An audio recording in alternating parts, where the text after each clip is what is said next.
Secaucus, New Jersey. It's Carbo and Anthony selling heroes. Yes. With Yes. the inimitable Sharon Snyder and Mike Inimitable. Carbonaro. And I'm Anthony Snyder, and we're here to give you the lowdown on what's hot in the comic book world and how to make money doing stuff that you love. And the lowdown and the high down. yes, we eat, sleep, and Breathe comic books and collectibles. Yes. And today's episode is May the Comic Book Force be with you. I have been saying that to people for 100 years. Was that something you coined? Is that a phrase you coined? Yes, more or less. Yeah. I'm waiting for the lawsuits. Okay. Yeah, you're waiting for the lawsuits. Here we go. So let's go. Let's backtrack a little bit. Last week's show was all about Deadpool, and we just recap how Deadpool did. It did pretty huge. 125 million in just the first weekend. Which So it's the second all-time R-rated film ever. What's the first? was Deadpool the first? Deadpool 1. Yeah. Yes. So that's cool. So Deadpool 1 and 2 hold the all-time record for the best R-rated showings ever. So that's great. That's great news. I saw it. Yeah, I did not see it yet. I have been traveling back and forth. I no. literally was on a plane this morning at 2 a.m. in San Francisco, and here we are now. So you commuted about 3,200, 3,400 miles to get to work? 2,700 miles. Yeah, and you add the couple of hundred I drove back and forth. Right? Yeah. Looks That's like I cool. might be doing that more often. Yeah, days. well, thank you for showing up, Mike. It's not a full show without I you, would of not course. miss this. I said you'd have to shoot me for me to miss this one. and Okay, that's well, true. next time I'll bring my... No, I won't. Okay. Wait, you got so there you go. Star Wars But stuff right anyhow, there, Anthony. 125 million Deadpool did. I think that's double what I thought. I thought it would be 60, 75 million, but No, that's come on. crazy Why? It's just That's like half of what it did. Yeah, I mean, I told you I was looking... It's a funny movie, but it's fun but it's not. It's so not serious. It's funny, but it's not on my top 50 list of movies I'd have to see before. You know why? Yeah. You know why? Because you're a Silver Age guy. No, not because I'm Silver Age. Yeah. My hair could be gray, but No, I'm saying you love the Silver Age heroes, and Deadpool was like that. What was the last great superhero invented? Yeah, you'd have to give it to Deadpool. I don't even know about that. But Come on. regardless, I it's agree. just I like movies that came out last year. Or something, but the top movies. It's fun, but it's not. Well, I've seen it catch and me you out. haven't, so we'll save talking about it. There is a movie opening that we will be able to talk more about, but it's the Han Solo Solo movie. Yeah, it's named after how you went to the last wedding you went to, Solo. There you go. But we learned about Han Solo as from the Roy Thomas interview that we did. That you guys will be able to see. It was absolutely incredible. We got a Awesome. chance to talk to Roy Thomas for a Who's half the an hour. Editor and writer of the original Star Wars comics Right. that came out in 1976, prior to the film, so they could use it as a merchandising. Well, not 76, but a couple months yeah, a before. couple months before, Like early 2-3 months 77. before, they actually had George Lucas. He tells a story about how George Lucas wanted to promote his film with the comic books because George was very involved with comic books, a comic book store, and collecting A friend original of mine, comic Ed book Summers, art. in Super Snipe Comics. One Yeah, of the that's earliest awesome. comic book stores in New York. Unfortunately, And a big Ed operation. is not around Yeah, anymore. big operation. He used comic books. He made a comic book about how to just sell his stuff. That was like the first one. I thought that was so cool. I bought a warehouse of Ed's that he had not paid. I didn't realize it until afterwards. He had not paid for this storage unit. And I ended up buying the storage unit. It was an amazing amount of stuff. Oh, he had wow. storage units. He had so much stuff. He had stuff everywhere, all over the place. You know what? Last year, a guy came to my warehouse with a bread truck full of stuff, and it was it was some stuff from Super Snipe. Yeah, there's stuff. Still, all that stuff's around. coming but, out. These guys.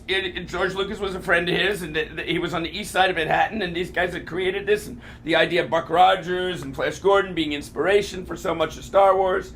A very interesting. And I think Dune really affected it, but no one. The Dune thing. Yeah. Okay. Dune So is high- Dune. high There's this sci-fi. one superpowered guy, the Kwisatz Haderach, that's going to bring balance to the galaxy and the force of the known universe. And what is Luke? The same. It's like the same messianic. Killer. It's a messianic story that the same thing. That's what I think. Because these guys were reading Dune, and that was the best science fiction material of their lives. Now he's reading comic books and looking at Buck Rogers. No, and Flash but Gordon, like I said. Dune was the adult science fiction material. Yeah, these guys weren't adults. They weren't reading. Yes, Dune. they were adults. He had already made a science fiction. What was THX? THX 1138, which was great. Well, what was that? That was a science fiction movie. He tried to make a science fiction movie before he made American Graffiti. And the director and one of the actors who was in American Graffiti is the director of this new Han Solo movie, Ron Howard. Oh yeah, that's true. There you go. That's wow. Kind of interesting. The whole George Lucas and Francis Ford Coppola, George Lucas and Steven Spielberg were all friends, kind of back and forth. And the reason that this new actor, Alden Ehrenreich, I think I pronounced his name correctly, who's the new Han Solo. He was friends with Francis Ford Coppola. Coppola. And you say Coppola, I say Coppola. And he got involved, and they did auditions. After 3 months, they gave him the part for Han Solo. So that's kind of. Well, I heard the story that he was actually doing carpentry work around the office, and that's how he got noticed. I think that was Harrison Ford. Yeah. There you go. All right. Okay. I phased out. Yeah, Sorry. This is the new one. The old one was was a carpenter and doing odd jobs. So anyhow, that's that. But okay, so that Deadpool, and we'll do more now. Today at 5:30, we have an actress, Ingvild Delia calling in.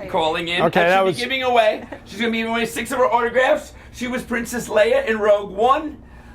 We also have Brian Kong, who is an illustrator, absolutely amazing. He does Topps cards, he does sports characters, and we have one of his sketch cards, which we'll be giving away to an interested viewer. So that'll be cool. That's good. Really okay, cool. I see the Facebook. We had a complaint about how we weren't seeing Facebook. I do see Facebook now. I have it on my computer. So face to face. And now, but I don't have the other one. Okay. I don't have the Twitter feed. So somebody said something I didn't realize. Time magazine ended? Yep. Is that it? Time When is the Inc. last issue? Yeah, Did it come out? Is it over? Is it coming? Well, Time Inc. as a company is failing, so which is kind of crazy that this huge force in news and information. That is magic word of the day. Use the last days of Time Inc., which I think is something that we should pay attention to. It's like this is print magazine. I give friends I know here read this. They go, I got it on my computer. They don't want to see it. Right. So there you go. That's the way it is. The print media as a news a delivering device is just dying on the vine. Comic books are still around. I woke up this morning in San Francisco. Actually, I was in Sonoma. And on the news was about this comic store in Oakland, California, right outside the other city next to San Francisco, where there were lines of people around the block to a comic book store, and that was great for a Black Panther, a new variant.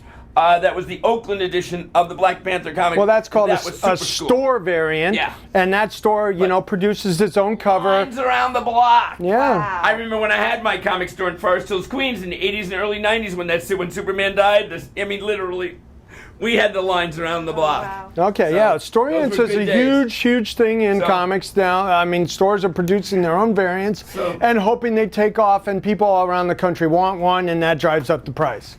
So there you go. Deadpool is not dying at the box office. No. It's great. It's awesome. So kind of interesting. And Fabian, who we had on last week, was alluding to that fact. He wasn't really sure how good it was going to do. Well, I just think that was just nervous bride sort of thing. Okay. Come on. Okay, but I had every confidence. No idea, 120, but that's crazy that But you know what? I think a lot of the merchandising that they did with all the Slurpee cups and all the connections with Which one are you talking about? Deadpool. Slurpee cups. Yeah, they had Slurpee cups. It's all over the place. They had so many crossover advertising. It's crazy, and especially that's really significant because it crossed over in a way for an R-rated film into so many different medias. Those commercials ran. Even the Sony did a cross promotion where it was selling like the Terminator with a Deadpool cover, and he has a gun. You know, a whole movie kiosk. If they're interested, we want to start to do that. You want to start crossing over? Sure, why not? I'm going to stay the way I am. I mean, you got the hair; it'll be easier for you. It's time to read. I'm going to stick with this. What are the few jokes of the day? What do space pilots like to read? I don't know, Mike. Tell me. Comic books. Comic books. All right. There you go. Very Okay. good. You can tell the next one. And we have Mike's dad. We forgot to introduce Mike's Here we dad. go. Yoda, the wise man of the day. Actually, it does look a little bit pop. He's 91. Yeah. Boy, I wish He's got his I wish eyes. he had more of Yoda's powers, but he's still working. He's got his game, this Wow-It game that my dad created. He's got 2 patents on it, and It's cool. there he is. He's still working on it, so we'll see what happens. I've looked at it as a kid that was grew up around the gaming industry. It's a variation of roulette. It's a variation based on in the power of roulette. 10. So, It's never know. It's a little simpler to use, and maybe he'll get a break sometime with it. Okay, so next we're going to talk about where we've been. Anthony, I haven't seen you in a week. What have you been doing in the last week? I've been opening Rare. my store. Yes. Yeah. So And I got a lot of stuff to sell you. So I you can need fill it stuff up with for more the stuff. store. Moving Yeah. Mm-hmm. I can argue with Shannon about what we put in it, and that's Shannon's going to be running the store for me. She's my assistant office manager at the warehouse, but I'm moving her over to the store, and hopefully and my Shannon's wife. a very cool cosplay girl. Yeah. Should bring her on the show sometime. Yeah, sure. And she's got Star Wars tattoos, but I don't know. Speaking of tattoos, don't we have somebody else with a tattoo today that's going to come he's on? supposed to walk in the door, but where is he? We'll catch him later, though. All Yeah, right, it's really interesting. Okay, so but that's what you've been busy with the store. Oh yeah, we've been busy with the store, That's running right. the business, And where is the and store looking for located? your scarf. Where is the store located? Where's your magic scarf? I'm Leonia, where New magic Jersey, scarf and I just learned the address: 118 Main Street. No, 118 Fort Lee Road. There you go. Okay, great. Fortley Road. So while you were opening your store, I flew to San Francisco, but while I was there, I flew to Colorado for a one-day comic book convention this last Sunday. Was that the big Man. Denver con, Yeah. or was Did that? you spend 20,000? I spent more than 20,000. I hit it on the head. Yes, Yes. Sharon. All right. I think we spent about $35,000. It Wow. was great. And you Oh had my your God. friend David There were with you? dealers- Yep, and my friend David flew in from California and met me there. Hey, Dave, what's going on? And we had an awesome day. We literally arrived at 8:30. The doors opened at 10. We did not stop. Then we had to get a plane back. So we flew in that morning, got a plane back that evening. We did not stop by until the end of the show. It was great. And I've got a bunch of the stuff that I bought here that I'm hoping that I can sell you.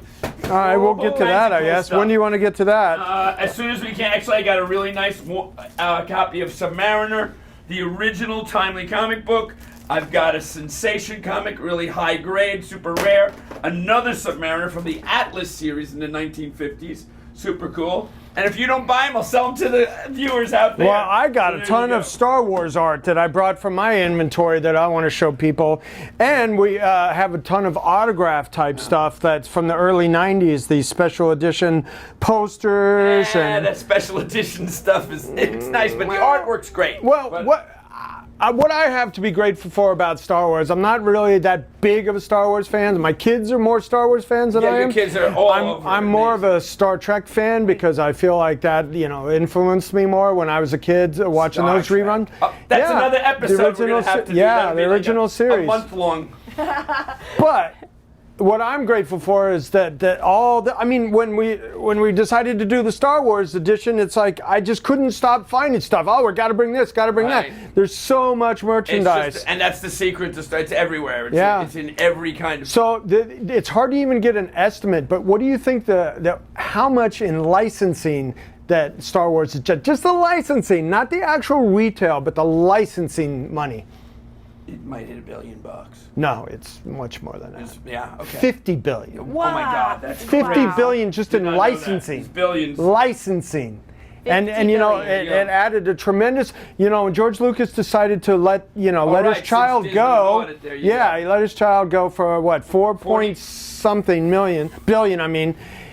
The day that he signed that and they ran a trailer for the next Star Wars, Disney stock went up $1 billion. Wow. That day, they ran a trailer and they said, oh my God, Disney's going to do Star Wars right, because people had problems with the way George Lucas was doing those movies. I mean, Actually, we can talk about that. I've actually started to like those movies as much, if not more, than some of these most recent films. well, But that's another story. Okay. Okay. While I was in Denver, I got a chance to talk with my good friend Chuck Rosansky of Mile High Comics, who found the Mile High Pedigree collection.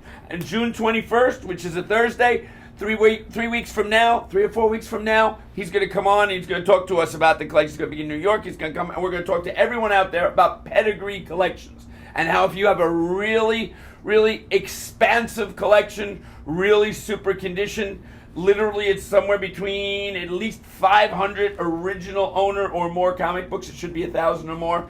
You can create a pedigree for it, and it's not easy. It's not easy to get it right. No, as time goes on, it's harder and harder. But nevertheless, a pedigree collection is great. He's going to tell us the story about the Mile High collection, which was the first one. And there's questions. Well, it's absolutely the most important collection in the history of comics. Yeah, so absolutely. That was really cool. We had lunch and he's and the Mile High Action 1. The Mile High Action 1 is probably worth what? You know what? No one is actually because it has never been graded. Then the guy refuses to grade it. He doesn't want it handled. It's a better grade, but it could be a lesser grade. But nevertheless, it has the pedigree of them. It lives in Florida right now, right? That guy in Florida. It probably would be is $5 million. I was going to say $5 million. More, yeah. Wow. So that is the key comic book in the world of comic books out there. That has to be probably the most valuable comic book in the world. One day, David Anderson supposedly is the man that has that comic book. Wow. Well, you're giving it away. Now he's going to get phone calls. Well, I'm sure he does every day. I think I've spoken to him and he does. So that was Colorado. We've got a couple of comic book conventions coming up, right, in the month of June. Well, we're both supposed to go to North Carolina. Yeah. We'll be there. Are we going to share a booth there? I'll be flying in on Saturday morning. I'm going to do another show here in Long Island for a day. On Friday, Eternal Con, William Shatner is going to be there, and I'm going to talk to him about getting him as a guest to my show, The Big Apple, in March of next year. Oh, good. And bringing him on to talk as well. And then we can do an interview with him from the show. Yeah, and that would be awesome because, I'm a big Star Trek fan in the original series, and I feel like you could That's because you're a Silver Age guy. Yeah, I am a Silver Age. No, I'm actually a Bronze Age guy. I'm a few years younger than you. You are. You're a Bronze I Age started guy. The 20 cent comics is like where I'm most nostalgic about. And then... but I was watching those Star Trek reruns, and I just think there's episodes of Star Trek that just are by far and away better. Yeah. An hour better of entertainment, better and more poignant than a lot of these Star Wars movies. Star Wars, I thought Rogue One was the coolest Star Wars flick recently. And what's that got in common with X-Men 141? Everybody dies. Everybody dies. In this movie, everybody died. Yeah, everybody dies. The cover of X-Men 141 is in this issue. Everybody dies. Actually, it's 142. Or 142. Yeah. 141, 142 John Byrne, the elusive John Byrne. John, if you're out there, we'd like to try and he's a huge Star Trek fan. I heard he was going to be at a show in August. I had asked if he could come to my show in New York, but they said no. But now he's coming to the show in August, so I have to ask again. Let's get you to the Big Apple in March. Let's figure something out, whatever you need. All right, so here we go. We have this Heroes Convention. It's going to be great. Yeah, that's Shelton Drum and Carla that put that show on. Is the promoter. And it's one of the longest running shows in the country. It started out from, probably a banquet hall, and he puts on a really strong, what I would call a AAA show if you're a baseball fan. Like, there's the major New York and San Diego, but as far as AAA shows, I think Charlotte and Baltimore are the best things going. I think it's time to make some money for you and for me. I'm going to sell you some stuff. It's time to do some wheeling and dealing. Here we go. Also, right before we have something here on the table, and this is for everybody out there, you can guess, okay, how many action figures are in this tube. And if you guess, what do you get? We get to spin the wheel. Where's the wheel? We get to spin the wheel, Vanna. We get to spin the wheel, and you get a prize on the wheel. So we want you to start guessing. Okay? All right. So we'll catch you. Our first giveaway. All right, hold on. We have something online here. The dentist, David N. declined $5 million for that book. So there you go. And we have someone else. Lower than 125. Grade would probably be a 9.2. And that's what they're saying. This is totally broken. A 9.2. It's the 9.2. Careful. I'll hold it. Action 1 would be. I think it might hit that 10 million. Yeah, it's like, yeah, it's even more. With all the money that's involved in comics and high-end stuff today, it would destroy that number. Up. People are guessing right now. Okay, 78. Whoa, lower than 78. Yeah. 35 up. 35 is a lot closer. Getting warmer. So I would still keep going down a bit. Okay, so now, Anthony. All right, I'm going to start selling you some stuff. You ready? Wait a minute. We got to get a winner. Get a winner. Get a winner. Well, they'll win in between us selling you stuff. If you're interested. If you're not interested, I'll go find someone else who wants to buy these nice books. Really? Yeah. Okay, well, see if my kid wants to buy them. Okay. Cameron's here to do some business. If you're not interested, I'm seriously going to take these to someone else. You want to buy the comic books? What are you talking I about? brought these for you. All right, you brought them for me. Okay. You're going to threaten me with not selling you stuff? Yes, positively. All right, well. It's all about buying. You know why? Oh, they're still getting close, people. Okay. Wait a minute. 28. 28. Okay. All right, Sports and CGCs, you won last week. You got to be a different winner every week. Okay, above 20, we got NS Fish said 24. It's got to be above that. Higher than that. Keep going. Higher. Okay, so we're not buying the comic books today? What do you mean you're not buying it? Are you ready? Give me the price. Let's go. Okay, we got crime suspense stories. Here you go. Anthony, Yes. focus. You ready? Yeah, I'm Okay. looking for this because this is the way you treat me.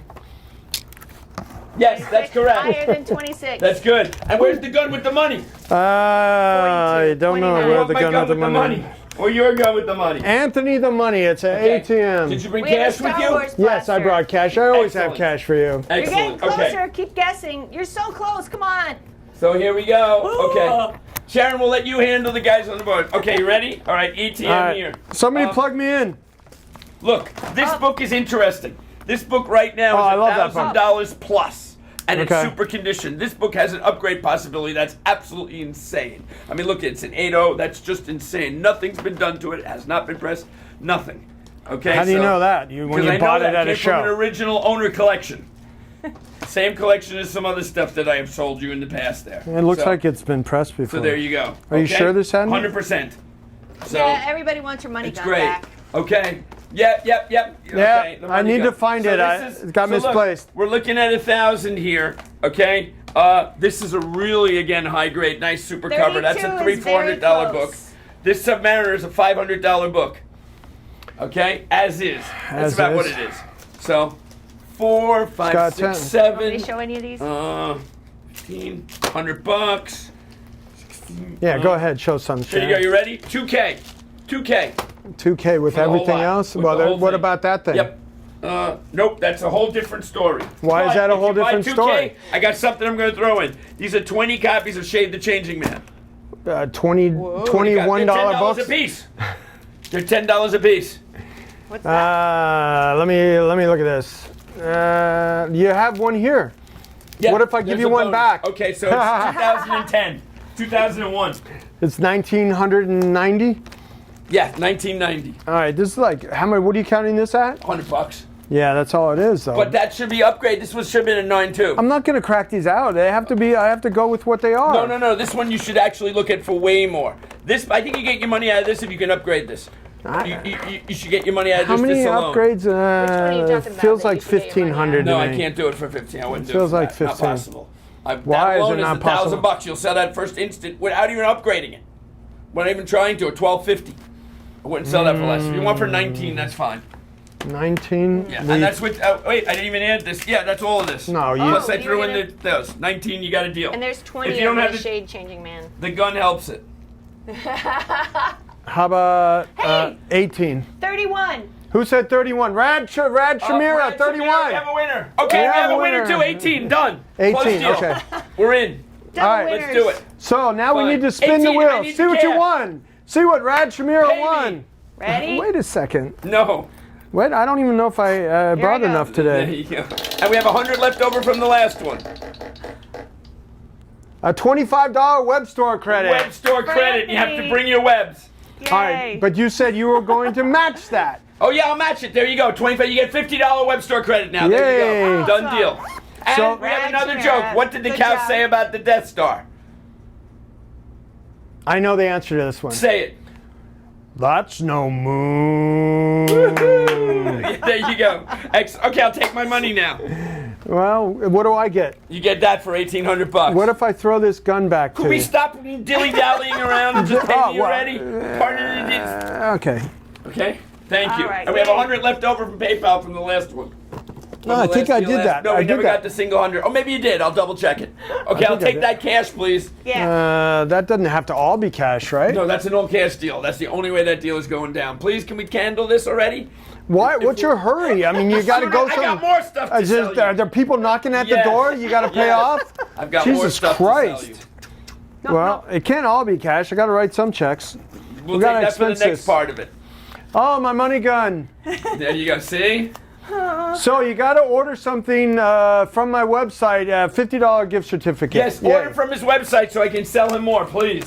Yeah. Or if you want to buy anything that you see on So the show Star today, Wars. Okay, let me know. So let's kick into Star Wars. So there are now officially Star Wars 1, 2, 3, 4, 5, 6, 7, 8 Star Wars films in the initial supposed 9. So you have the first 3 Star Wars, Empire Strikes Back, and Revenge, which was Revenge of the Jedi, it's just Return of the Jedi. Yeah, That's because it. There we go. Whee! okay, there goes here I Thank you am very much. fulfilling my function in Mike's life. Anthony, the money, Oh, The money man. Thank you very much. and you too. Are you ready for the next deal? That's awesome. Okay, so then you have the Jane, next his 3 Star wife. Wars, Thanks, honey. the next 3 Star Wars films that George Lucas made. You know, I started thinking about that when they released that first #1 Star Wars in what was that, 92, 91? The 91. It's the special edition, right? 91. well, not the special edition, which is the retelling, the #1. There were lines in New York around the Ziegfeld movie theater. It was absolutely was my- incredible. And that I was- remember seeing the trailer for it. And I thought, my God, all these aliens, and they go to all these outer worlds and all that. And you know what I realized as I watched the Avengers movie last week? That Avengers movie became what I thought the Star Wars movie should have been. There they are going to this world, going to Neverworld, Storm World. All these different places. And that Nowhere. Avengers movie, Nowhere World, Yeah. became with these different creatures and strange dwarves and giants and trolls and all these cool things. That became what I thought that Star Wars was going to be. Those first Okay. Star Wars movies kind of devolved into these strange theories of things or whatever that never came about. Yeah, they lost me when the excitement got out of it. when the mother didn't know who Darth Vader's father was, and his It was metachlorians and all that interesting. stuff. And then you have the new ones that are coming out, and Disney has of course created cookie cutter versions of Star Wars. Well, and that's so-called what turned it Guardians into of the that. Galaxy was to me. Was a Marvel film with that Yes. Star Wars feel to it and the humor. I mean, what is Star Lord except that's a Han actually more Solo? fun. So I'm looking forward to seeing this Han Solo movie. I don't know, but the thing I liked most recently, I guess for me, in order of films, is Empire Strikes Back. It's my favorite Star Wars film because it was so exciting. And the first Star Wars film, and then Rogue One is probably the third most interesting film for me. I thought it was great. It's a single story. It was like Star Wars versus World War. It was a World War II Star Wars movie. You know, everybody on the beach, everybody get fighting, the guns and stories. It was awesome. So we'll see how today's movie turns out. So I brought some Star Wars art I just want to show real quick. This is a Vader Down cover by Alex Malev that I was going to try to have on the show. Good old Alex. Alex, yeah, he loves you. And One of my best friends in the art world. Actually, we're going to be bringing on a lot so more that's a artists Vader Down, coming and up. I think this was a store variant that he did. So this is another example of a store variant, the Vader Down cover. Now, this and that's available from my website. This How much is something like this? $3,000. And this is a story. It's just a published cover. Yes. Where's Yes, the it comic is. book? Where's the comic book, Bobby? Okay. This is a store variant, right? Bobby's Nice, here. I like Hey, this. Bobby. I like this. And this was what was it? Star Wars Saga or something? What was it? Vader Down, they called it. Vader Down. That's cool. Look at this. This is beautiful. Look at this. This part of it is so nice. So this is the Wow. kind of art that I get Alex to do so I can have something to sell because he does his interiors digitally. Looks like a pulp cover here or something. An old But pulp you know, cover. he'll It's do really it. pretty. He's So a classically detailed. trained painter from his art institute in Bulgaria, where he grew up. So that just happens to work in comics. So he's a classically trained painter, and this is the kind of examples of the stuff he can do. So You got that's a couple cool. of artists that you represent from Eastern Europe. Yeah, there. Croatia and Bulgaria. Why don't you put That's that awesome. up? Sure. That's awesome. All right. So now this is Matt Bush. Now Matt Bush has a great relationship. Oh, I need to get Matt Bush the next Big Apple. Yeah. He has gotta a work great on that for me. relationship with Lucasfilm. He does what's called, I'm not going to say Wow. poor man's Ralph McQuarrie, but he does the Yeah, the colors kind are of similar. the poor man's Ralph McQuarrie type style. And this was actually published in a book about how to draw Star Wars. How much is something like that? I got it marked $575. That's real reasonable. Yeah, it's Wow. very reasonable for Yeah. color And art. this was published, but it's an interior page. Yeah, but Was yes. it color? Was it published in color? Yes, Just yes, like that? it was. So, you And know, we here's talked another about example Ralph of that. McQuarrie before. There probably are some people that aren't familiar with how really important McQuarrie was in this fantasy sci-fi world. What Wow. examples have you got? Yeah, I of have. it? I have a really cool thing that was just uncovered. Oh, yeah, that's this- one of the iconic, true you're- meaning of iconic images. We're gonna be airing a All right, interview. it's a toss-up between Star Wars 4 and Empire Strikes Back. Seeing that scene gets me jazzed about Well, the what whole do you Star see Wars in that thing again. scene? I see the action, the dogfight, the whole thing. You know. But this you is know, there's somebody in there important flying that. Well, this is Luke Skywalker's trench Yes. run. Yeah. So this is pre-pro. I mean, he did this before. He basically designed the movie. I mean, you know, Ralph there's no McQuarrie, yeah. there's no doubt about He it. also did a lot of posters, film posters. So this is signed by Ralph, and much you know is he's that? he's gone $200. Really? Very reasonable. That's it. I'll work that into a deal if no All right, one's give me buying it for our 200 next deal. give me No, I'm gonna 150 work- back. $100 you got it. I'm done deal. I'm in. Only if you raffle it off. That's No. I want to keep this one. I like this, but I'll throw in something with it. $100. I'll buy that for 100 plus. No, 150. I got 100 and a quarter. Done in the 100 middle. and a quarter. You're killing me. 175. Okay. Okay, 100 and a quarter. Fine, done. You're in. Give me 100 and a quarter. Okay, I owe you 25. Put it on my credit. All right. There you go. I like this. This is great. I love love that. it. So now, Hi, Uma. How are you out there in California land? okay, is she? She might be on there. Anyhow. So let's talk. Let's finish up with Ralph McQuarrie because Yeah. he was given the assignment by George Lucas to basically do these production design paintings, and these are absolutely finished art. And I'm sure that George kept all these or whatever because I could see somebody paying towards $2 million for that painting. wow. Yeah, the original painting. Yeah, I normally think so. don't buy prints and things like that, but I like the fact that it was autographed and it's just nicely done. Yeah, well, I have other autograph stuff for you here We too. should be getting a call in any moment now on our 800 number from Ingrid Delia. So we're waiting for her to come on, and anybody that's out there, we're going to be giving away 6 autographs. Okay? And then at 5:40, 10 minutes later, Brian Kong will come on. Then So- we'll have an art giveaway today too from Come. Brian Kong artwork. The art that we're giving away, the Brian Kong, is absolutely amazing. This is He's a sports card portrait and sketch card And artist. the sketch cards are the size of a card. He did our portraits on the titling over there that you can't Absolutely see. incredible. I actually met Brian Kong. It's interesting. I met him in my comic book store, and the age he comes in. I mean, he was, I don't know, 13 or 14-year-old kid, and I go, and he's buying comics, and I go, how you doing? He goes, yeah, I draw comic books. And I said, let me see your art, and I looked at it, and I go, my God, this stuff's great. And he reminded me of like Jim Steranko and some of the things that he did. And we started talking. I got to be friends with him. And then this beautiful blonde girl would always come into the store every once in a while. And I go, what are you doing here? Oh, I'm waiting for my boyfriend. And then it's Brian Kong. That's his wife, who is my friend Cindy. And who I couldn't do half the things I do without. And there you go. And They now- married. They have yeah. a couple of beautiful kids. And she's your secretary. And, Yeah, well, look what else I got. I don't think there are secretaries in the world anymore. Is that politically incorrect to say secretary? I'm not sure. Your personal assistant. There you go. Okay, we had Riley Brown on last week, and there's a Star Wars cover that he did. That's Poe Oh. and the little round. That's the image from Star Wars 7, the comic book. Okay, Do you have a bunch of the Star Wars comic books? I mean, I don't Yeah. have them here. I had them, and I have a whole Can I see box. that Star Wars #1 over there? Speaking of Empire Strikes Back, I want to tell a story about that. It's kind of interesting. There was You owe me $25, by the way. that's coming up. It's on credit. Where's my money? It's on credit. Empire Strikes Back, when it came out, there was a magazine came out, Marvel Super Special, and it came out a week earlier than the movie. And unlike when this came out, they wanted to use it for merchandising. The Marvel Super Special had a plot point about Darth Vader being Luke's father that no one wanted to release. The magazine should never have come out. So Lucasfilm came down to the comic book convention and were literally arresting people selling it. So I had lots of these issues under my table where we were getting $25 to $50. They didn't get me. Okay. And it was great. And we literally made. I made get you a living on that book for that weekend. It was great.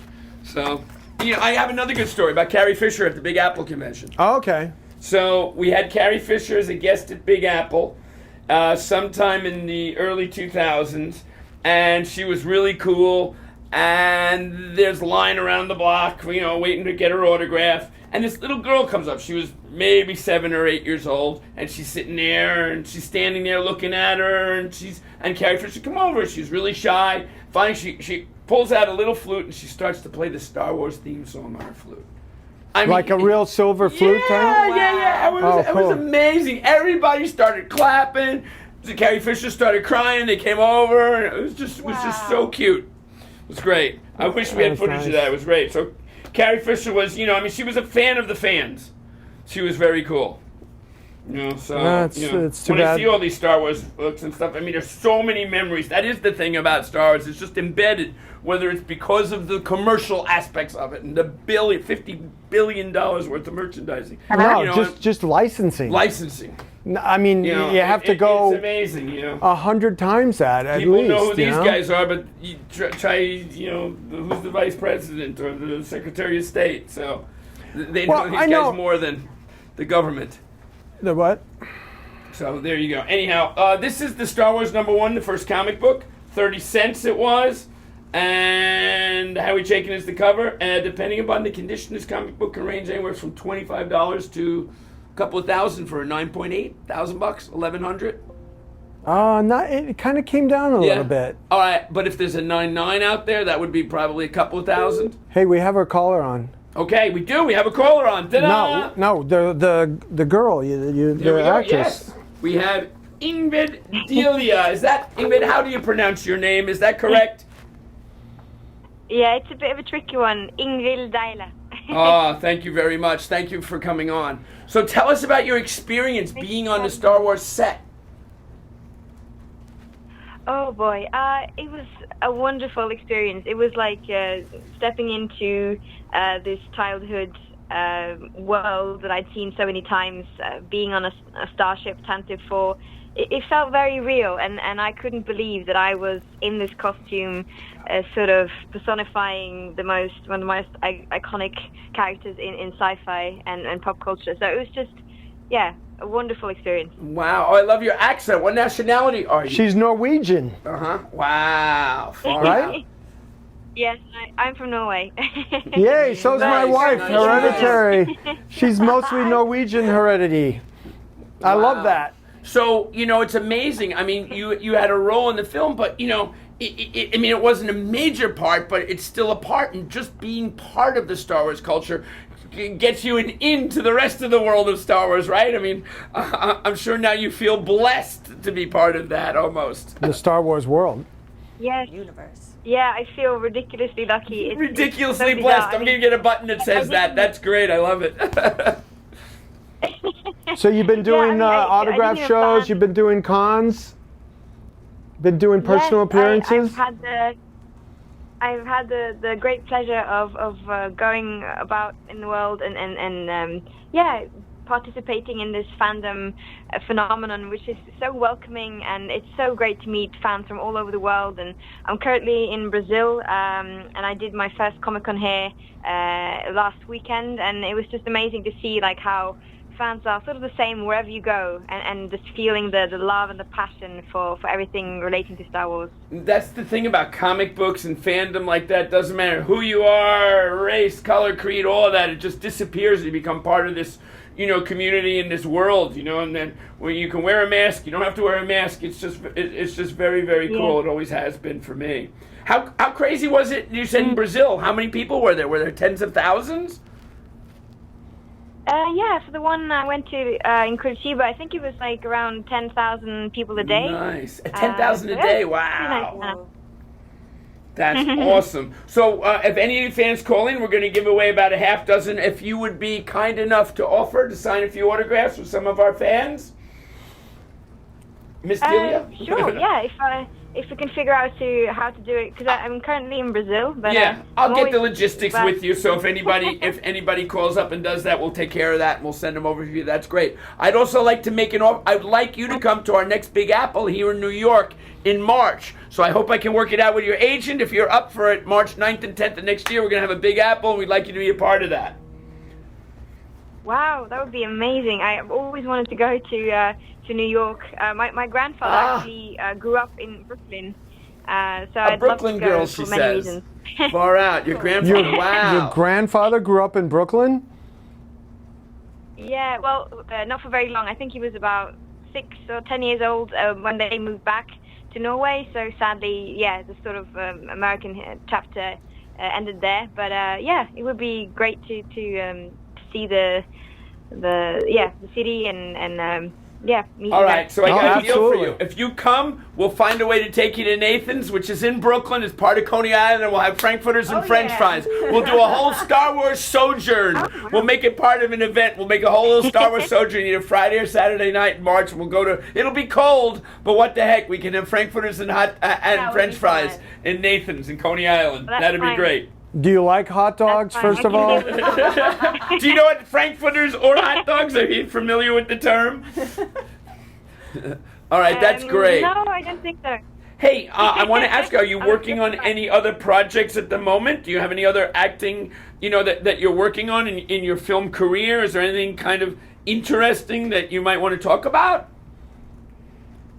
Sure. Well, I just finished my first Brazilian film, which was shot in Sao Paulo and the Netherlands by a director called Bruno Deck, and it's like a crime drama with philosophical undertones. So that's coming out soon, later this year, which I think will be great. And then I'm working on a second project, also Brazilian, but more of an international vibe. So I really like international collaborations. They're always more interesting. Wow. So yeah, it's. We're going to have to get some of your film credits. So What is the crime drama? What's the name of that film? It's called Escape from Brazil. Oh, Okay. that's cool. We like Now, that. do you shoot that in English, or how is this been, the production going? Say again? Do you shoot it in English? Yeah, well, it's this one was shot in several languages. So my character speaks English, and then there's a lot of Portuguese on the Brazilian side, Right. and also Dutch. So it's like a nice mix. But we have subtitled everything. So.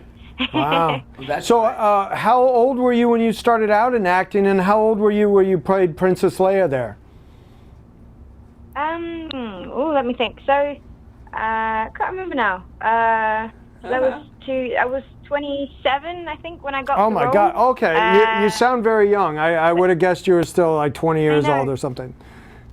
No, it's I look younger than I am. Usually, people think that I'm somewhere in my early 20s. But that's great because that means I can have more of a variety of roles that I can play. And I started with acting pretty late. I mean, I always enjoyed. I did theatre when I was younger, but for me, it was more about the arts in general. I did like singing and drawing, and then I studied philosophy. So becoming an actor was sort of a complete chance thing that happened. And I was studying in the UK, and a friend of mine asked me at the pub, "Oh, I'm making this film. Do you want to be in it?" And I said, "Sure, let's give it a go." And that's how it started.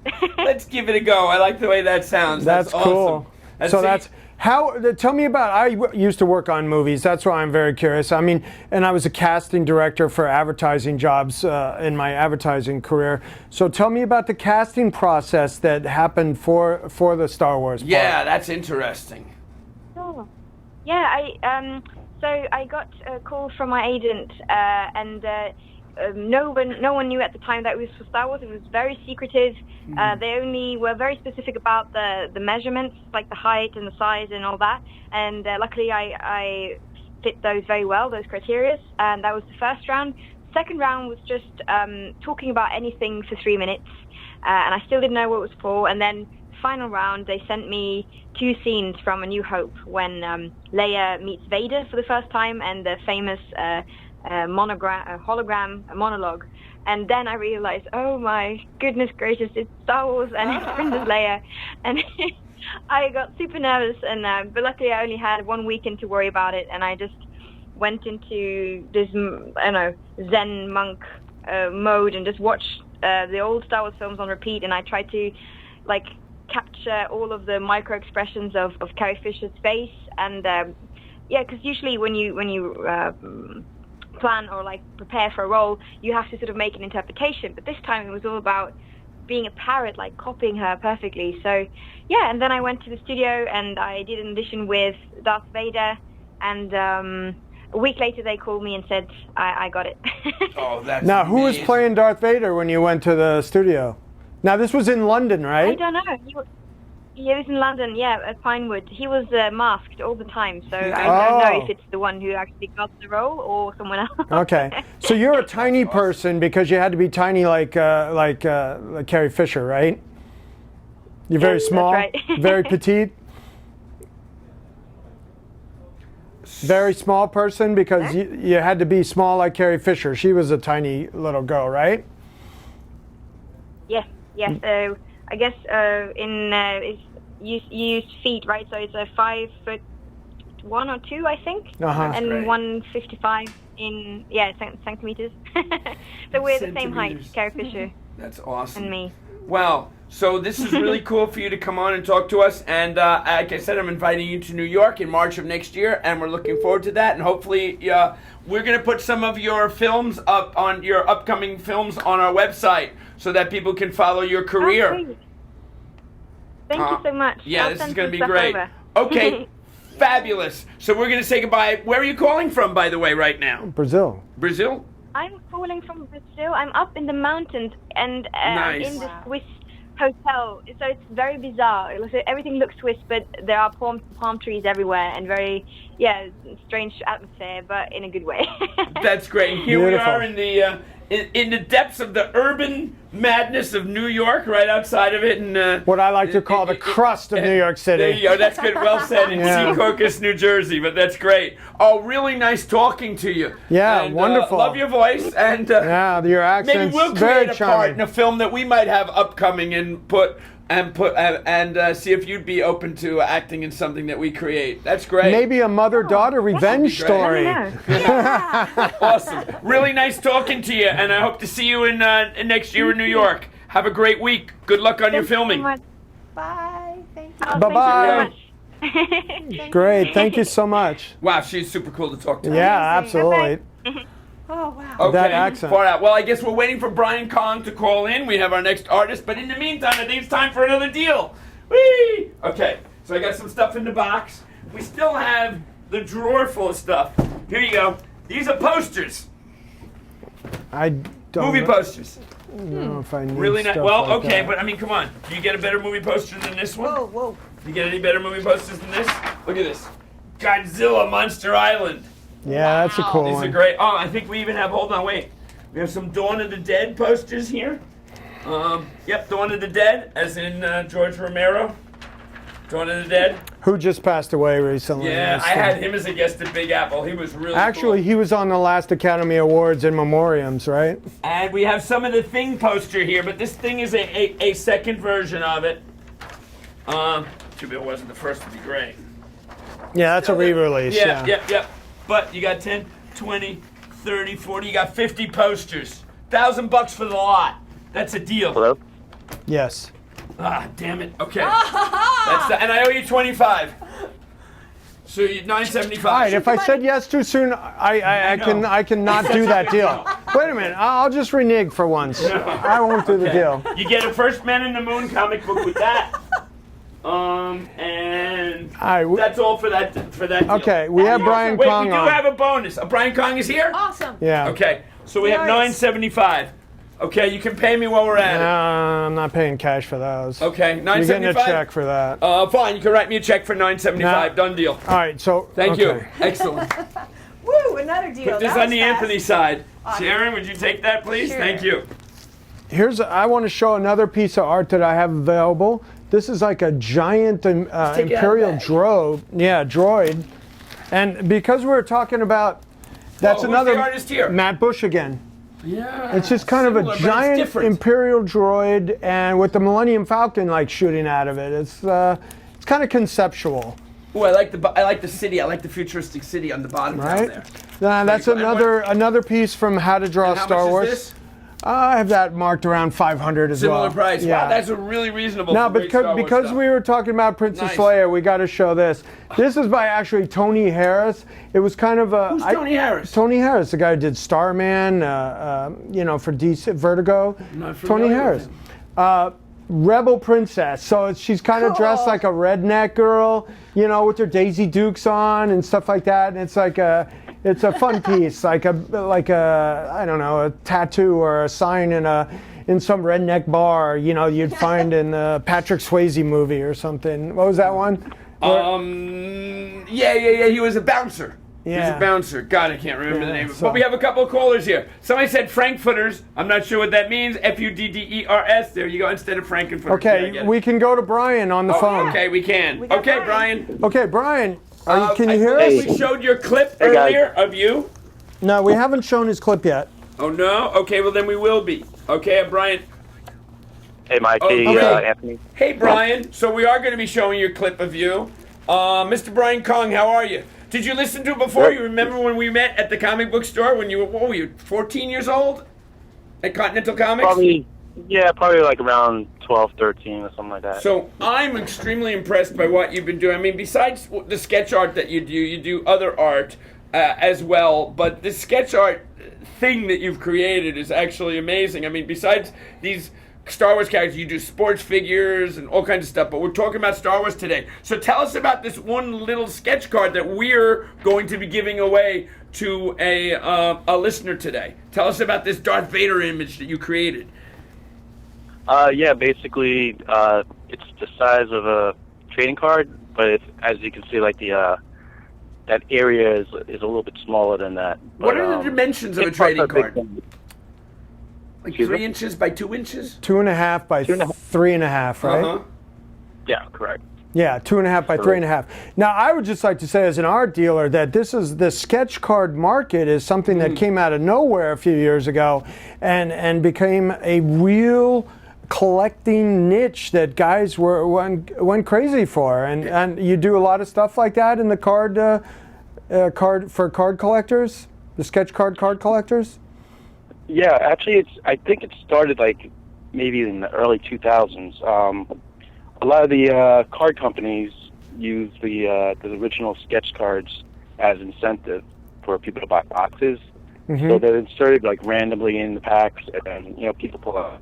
We're watching you draw your card right now. By the way, Awesome. we've speeded it up for the purposes of our hour-long show. Really? He But doesn't draw that fast? How long does it actually take you to draw a card like this? I mean, this one's a little more intense or intricate, but they all are in their own way, I guess, right? Yeah, it depends. Like this one actually took me probably about 20 minutes to do. Because it's Darth Vader, I don't have to worry about the likeness as much as if I was drawing like Han Solo or Luke Skywalker. Wow. So, And now you've worked with the baseball card companies on likeness stuff too, right? Yeah, I do a lot of stuff with Topps, who also has a license for Star Wars. Oh, okay, cool. Brian, So, what are the Star Wars characters? Have you done almost all the Star Wars characters? Yeah, I mean, I've worked on like at least like 20 or 30 sets, so they usually give us that's prolific. different characters to work on, like based on either the movies. Like each set will have like a focus on certain movies. Like they just released, I think, Solo recently. So, Right. That's it. That's the one we're talking about. It's coming out. Yeah. What's the hardest character to draw? Or is there one that's a little harder than any others? You go, oh no, not him, not that one again, when you get it. It's basically more like the likenesses. Like they take a little bit more time, but if anything, ships and all the technical stuff will take me longer to do. So you need a little Like, Jack if you want Kirby me to go, influence like, to the make Millennium those work Falcon, that'll better, probably right? take a little longer. A little Jack Kirby will help you with those machinery in the background, right? But yeah. So you do the chase cards like this for these sets, or you actually do the ones that are reproduced? Sometimes both. Like I'm doing, I did a base card for one of their Galaxy sets a few years ago, and I just did another base card for the set that's coming out later this year in like October. So mostly a lot of sketch cards, but I also work on the baseball stuff, so I do a lot of base card work for them also. That's awesome, Brian. Well, we're going to be doing a whole bunch of shows with other themes, and we'll be bringing you on more to talk about it and do some sketch cards. Maybe we'll even create some sketch cards of us and some of the characters that come on the show. Yeah, sounds cool. That's That would great. be That's cool. great. Okay, Brian. So we're going to be giving away this sketch card, and we have a question that we're gonna pose to the collectors. Brian, thank you very much. I'll be talking to you soon. Have a Thank great you. weekend. Happy Memorial Day. Thank you. All right, guys. Thanks a lot. Bye-bye. Thanks for being on. Cheers out there. Okay, so here you go. Here's the question. It's going to connect with, if you want to win, this is going to be real easy for all you comic book Why fans. is it easy? You'll see. The Star Wars came out, it's 30 cents. There's a special variation on this price, and it became one of the most valuable Marvel comic books in the 70s. Whoever comes up with the actual pricing as the first number first is winning this sketch card. What is the cover price of the super variant from the Star Wars #1 issue? Okay, and I'll give you a little hint. I mean, even in rough condition, people don't need a hint it for could be that. $1,000, and that comic book can go for between $1,000 to $30,000. Okay, so we're waiting for the. Oh, wait, we got an answer already. Prime Time number 101. They're up. Everybody's chiming in. We got lots of them, but Prime Time 101 got it first. It is 35 cents, and that was it. And I wanted to That's- do how now- many people did Luke Skywalker kill on the original Death Star? how many? Oh. Yeah. Do we know? Let's. Did anyone ever count? I'll do another spin of the wheel for whoever can Does guess. anyone know? How many people Okay. that it's But I want to theory? just say to Prime Time, that's amazing. Prime Time, send us your address. Thank you very much. Yay. It's an awesome piece to have. You know what, you were talking about the sketch cards and how they're like a market. I think it's kind of because the sketch card is small, like non-sports. It's very cool, so you can put it in. I mean, art is large. Comic books are even bigger. It kind of Yeah. transcends the comic book and art market a Yeah, little it's kind bit. of It a combines crossover, them. yeah. It's got Between, something about it that's you know, really neat. a card collecting, which Right. is kind of a tough market for. I mean, there used to be a big influx and a lot of stuff being done in the early '90s, mid '90s, but then it kind of, got tough. So it's cool that the sketch card art market has blossomed, and I've seen cards go for like $2,000. It's like crazy. Yeah, And the sketch cards are and awesome. Marvel did some. Silver Age sketch card artists where they had John Buscema, Sal Buscema, guys, like that who were retired. They had them come out of retirement and do some, and I know those I've are had some amazing. of them. So we have my office manager and autograph Bring 'em expert. in. Hurry, come on down. Come on in. So Here, he's you can coming take in to my talk spot about. for a while there. Hey, how you doing? What's So we have Bobby. I'm not going to say his nickname because I don't like that guy. Bobby Barron to come in, who's developed what he calls his side hustle for Star Wars autographs. But you have a superpower, Bobby, don't you? The tattoo power, I think, right? Well, yes, he has. We're going to show his dedication to the character later. I promised. Show it now. To hell with later. I promised. Come on, Come on, stop. what are we waiting for? Christmas? All right, so now these Star Wars autographs, this is a whole market into itself. Now, this is one of your pride and joys, I guess, right? Yeah, this is what's called the Rolling Stone shot. Oh, yeah, the Rolling Stone cover. Yeah. This is one of the most desired autographs in Star Wars autograph collecting, especially since it's one of the few that Harrison Ford signed in a sit-down setting that allowed to be a multi. The key to Star Wars autographing nowadays really is getting a bunch of characters on, getting Ford on with Terry Fisher and Mark Hamill. Wow, so this couldn't be better now because you have everybody that's in the photo. That's Yeah, awesome. exactly. I love that. Wow. So now this was a recent autograph that you had done? This was done by Official Pics about 10 years ago. Oh, 10 years ago. And Okay. this is your collection, Bobby? Yeah, this is my What is something like collection. that worth? I bought it for $2,000 I was last going to year. guess 1,000. It's way more. Wow. Well, the key is Carrie. What it was worth before Carrie passed and what it's worth now. I bought it for $2,000 last year, which was below value. It was valued around $3,000. the company found a couple more and sold them at $5,000 this year. Wow. So this is something that Gone up. at the time it maybe cost $600-700 to do 10 years ago, and now it's worth $5,000 easy. Like I could sell that in a day on eBay at that Awesome. price. So Yeah, well, you know, she can't do anymore, so the that's point. that's and it's not that. even just Carrie. You know, James Earl Jones is done signing. Frank Oz, Yoda is done signing. These people die and quit No, signing. I'm not these done things signing. These things are only going to appreciate as, you know, the supply is cut off. Right? So I want to see your superpower. Come on, let's see Let, your let him superpower. let Come him on, actually talk like an adult before Come on. we. Now this is probably I like this a lot my more. favorite. Oh, that's a Right? pretty, That's a the pretty cockpit shot Like from the the. asteroid field from Empire image. I Strikes like Back. the lighting in the And I gotta. We're not hearing you well, so hold that. Oh, I got another quiz question.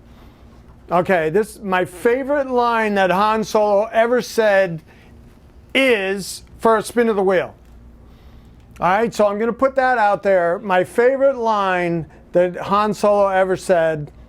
It's related to that. I think you said it in a past episode. No, guess? well, no, you can't guess. It's for the chatters. I want to see your superpower. Okay, so tell us about that. How much is something like that worth? Something like this I'd value around $3,000 to $4,000. Again in the thousands? Oh yeah. Yeah, you got another complete That's photo. it. I love this I mean, one. well, everybody that's in the photo signed it. It's you know, all that's the same that's color. amazing. The placement is perfect. Wow. So it's like art. It has to be just right too. Yes, exactly. Oh, Now, interesting. what It's by if- Official Pics, who used to have the photo license for Lucasfilm but don't anymore.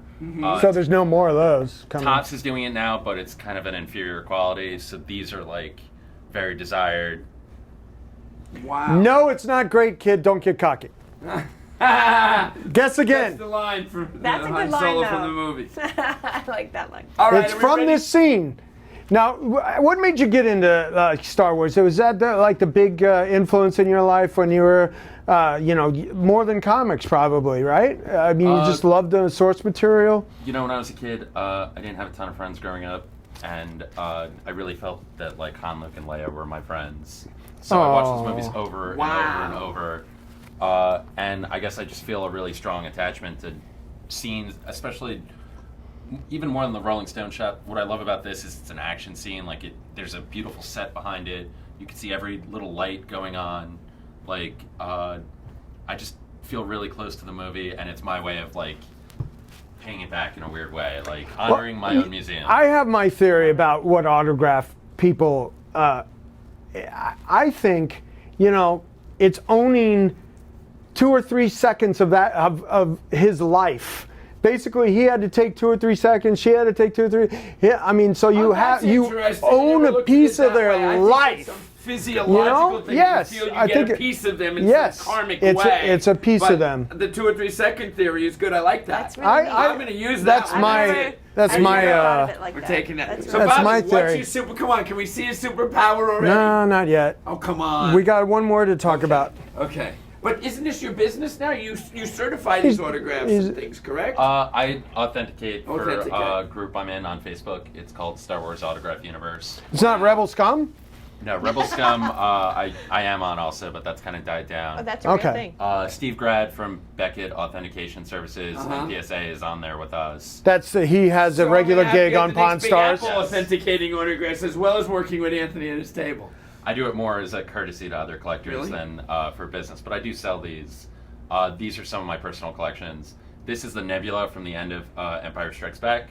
What I love about this is that everyone has a character name, which I enjoy more than their actor names. Like, to me, I see Luke, Leia, C-3PO, and Remember that R2 scene as vividly. Wow. Oh no, that's the end shot from Empire. when they're going to go have to watch rescue Right? Han Solo. And there's Chewie and Landau's in the Millennium Falcon flying off to try to rescue And why Han. is this one so poignant as well as the image? I just think it's an iconic scene in movie history. I mean, instead of riding into the sunset, it's flying into the nebula. Like, Keep what guessing. more They sci-fi? wrote their character names in with each of those too, That's right? my favorite part of the rare Oh, to get wow. to do that. I didn't notice that. So that does that lend itself to more yeah. value? What is something like this worth? All right, I'm gonna guess $2,500. around their Now guests, we're actually. now I'm getting the Yeah. now I'm getting the gist of the guys. Okay. Well, that's because Now you I'm don't getting have it. Han Solo, which is the Right. hardest one. Yeah. But I'm seeing the value of these. This is really nice. And Interesting. Harrison Ford especially doesn't accept sign-in items. He only signs like pre-approved things. Wow. So it's very difficult to get him on anything. Period. Actually, he only signs for a charity. Wow. That's cool. So, Okay, it's like, coming if up I to have, Superpower I time. don't, Here it no, is. nobody's It's guessed Memorial yet. Day weekend. Frankfurters, hot dogs, the people, milk trucks, ice No. creams, sodas, all that good stuff. All is right, coming. so Come on, people let's want to look get at ready and get on the highway and drive. Can we look to at some their stuff favorite- in my inventory, like something like this? And Now, did you authenticate that one yet, Bobby? I don't have to. I know it's from the Scoreboard, which is a company that in the 90s and the 2000s turn it around. mass-produced these for the QVC shopping network.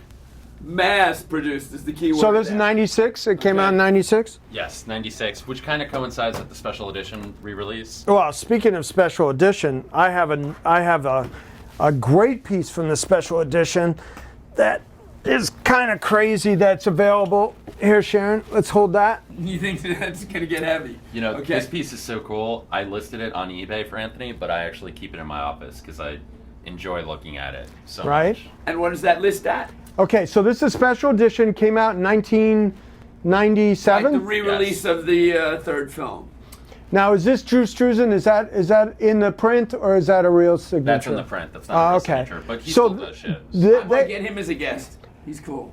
well, what's cool is that Peter Mayhew signed by his image, and Kenny Baker signed by R2D2, Anthony Daniels, David Prowse signed over him, Mark Hamill signed by his, and there's Jeremy Bullock that we're probably going to have We're on gonna a him future on show. Next week, I think. Jeremy's Yeah. going to want to talk about Boba Fett. What I Yes. really like about this from a collector standpoint is that they're all signed in the same color, which is important. And the placement, like you said, they're all next to the character names. It's also a great starter poster. If you were able to meet Harrison Ford at an event, he signs a lot in public. You could get him to sign this. You could get George Lucas to sign it. Those are the kind of things that would turn it from a $1,500 poster to like a $4,000 poster really quickly. And right now, the price for this is. $1,500. That's a good deal. That's an awesome piece. That's Well, I mean, you have a Carrie Fisher, a nice, big, beautiful Carrie Fisher autographed. What is a Carrie Fisher like now that she's gone and not? What is a Carrie Fisher just alone like? Okay, so she used to sign at cons. Her final price, I think, was $90. Now her single autographs go for about $300. On a poster, it's just exponentially more. Especially having Carrie and Kenny, because tons of people want to start collecting. Tons of people watch The Force Awakens and Last Jedi and think, "Oh man, I want to go back and collect these things." Now, Kenny Baker, he's passed away Yes, as well, right? exactly. Yeah. Those I people are remember. gone, they're not signing Yeah, anymore. I remember I was at San Diego Comic-Con one year, and Kenny Baker was on. I was going up the escalator, and I realized that this little person was in front of me, but I was still taller than him on the step below, and hey, that's Kenny Baker. I was like, oh, I was just on the escalator with Kenny Baker. C-3PO Anthony Daniels is still around. We'd Well, like to yeah, get him as a Anthony. guest. Well, It'd he be worked great. on the last movies, Yeah. right? So Yes. he's still getting credit as He was in Rogue C-3PO. One for a minute. He's been in both the sequel trilogy movies. So he's still C-3PO. Yes. All right, so when we have any questions, we go to the expert. You seem to know all the nuances. I didn't know Okay, that, so Bobby. you have the Han Solo. That was your kind of hero figure as a kid, And that's our theme you- for today. you the committed- Solo. you committed yourself wholeheartedly. Are we getting to the superpower part Yes, now? it's time Yes. for see your superpower. Okay, I'm just, everybody's got to That's it, say it. that's Let's it. go. Hell with Come it. on. Come on, let's go. I want to see your superpower. No, somebody we said, doing may the superpower? force Are be we with you. doing- It's may the comic book force be with you. Well, here's Shouldn't another we one. Sell more of your stuff instead of showing my tattoo. Yes. Well, this is like a smaller piece. It's got a couple people on it. It's got Carrie and Peter Mayhew, and that was from the scene where they And how much is that one? do Han and Carbonite. This one is $525. Yeah, The that's key to this reasonable. is that Carrie is on there. You could easily add Anthony Daniels and Billy D. Williams at a con. You could probably get Dave Prose at the top. Hans. And I could just sign that for the Stormtrooper. I mean, got a cool who story wouldn't know? about David Prowse, who was the No. face behind that. What was one of his earliest movies that he was in? You know this one. right? Clockwork Orange. Yeah, Clockwork Orange by Stanley Kubrick. Yeah. He was the big the athlete carrying him in the wheelchair. Yeah, exactly. He was his bodyguard. Super cool. Yeah. David Prowse was in Prowse was Clockwork the Orange? bodyguard carrying, the guy. I never knew He was that. also in a ton of Hammer horror films. Oh, with yeah, Peter that's Cushing. right. They had a relationship before Star Yeah, Wars. when we did Big Apple in the church basement, he came a couple of times, and he was great to talk to. He had that He's cool not- English accent. He's not doing so great No, right now. he's got a bit of dementia or something like that, Yeah. I've heard, but A Do you lot know, of the cast Mike, do you is- know how much Darth Vader's armors cost? no. An arm and a leg. There you go. Okay, great. All right, I want to see the superpower. Come on, it's time. It's getting late. Everybody's getting on the road already. They're going out again, Memorial Day weekend. We want to thank everybody. Come on, show us your superpower here. We're going to sign off with this superpower. Okay. Let's go, Robbie. No, we're going to go to the interview, actually. Yeah, well, they'll roll with that when it's done. All right, well, let's show the dedication. Let's show the dedication. Oh, boy, here it is. All right, here it is. Wow. So, That's why. Holy cow. now I remember the day you ran off and got this tattoo, and you told me, "Oh, I got to take care of some family business," and you Well, went off that and is got family. some. You've heard him Yeah, say you it. got That out of is work. family. He got out of work to go get this done right. because a tattoo artist became available that he really wanted to do it. How long ago? 3 or 4 years ago. Wow. And that's Han with the Millennium Falcon. That's life. cool. Yes. That is cool. Han goes with me everywhere I go. Yes. Well- he follows you. On that note and on that leg, I think we're going to sign off for today's Why? episode. Thank you all for watching, and we will be back next week, and we will see you again. Bobby, thanks for coming down. Thank you Thank so you, much, Mike. Awesome, Bobby. man. Okay, Super now cool. what That's we absolutely what we amazing. really are going to do is we're going to go to the Roy Thomas interview that's going to run on the backside of this backside of the episode, and because that's about a half an hour, so you get to watch that. Now, who's I got that more stuff Yoda to in sell that? you next time. Who's that? Hey, Yoda. Who's that? We got Yoda to say bye. Come here, We got a Yoda. Wookiee. We got a Come on, Wookiee to Wookiee. say Oh my bye. God. It's another Yoda saying goodbye. You have to get on camera. There we go. Okay. I think this is my cue to go. I'm heading out. No, don't go, Mike. Yeah. Let him like have the Mike? microphone. Okay. So, how old are you, Yoda?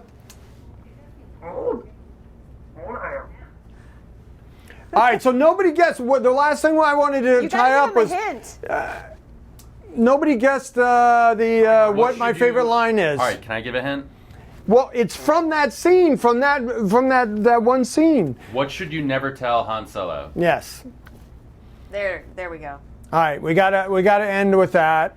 That should definitely That's a give layup. it away, right? Oh, what about the autograph giveaways? Yes, just send us Yeah. your, well, you got it. Whoever mentioned that, you've got one of the autograph giveaways coming to you, and we still have about another 2 or 3 left to give away. Yeah, So and you've well, got you know one. what we can Give us your do? info. We can give those out. Never tell me the odds. Thank you. I'm gonna spin All right. the wheel to see what you Great. got. What are the odds of successfully navigating an asteroid belt? Never tell me the odds. Fabulous. Now, as a kid born in Vegas and the son of oddsmaker Jimmy the Greek, that was my favorite line. So you Ready? get a spin. That's Here my we favorite go. line too.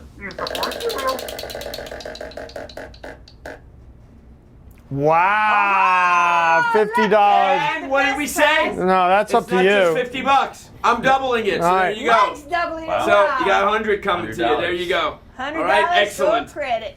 Thanks. All right, and on that note, that is the end of our episode for today. Unless we're going to have another coda, and we're going to have a triple ending. No, that's it? Okay, great.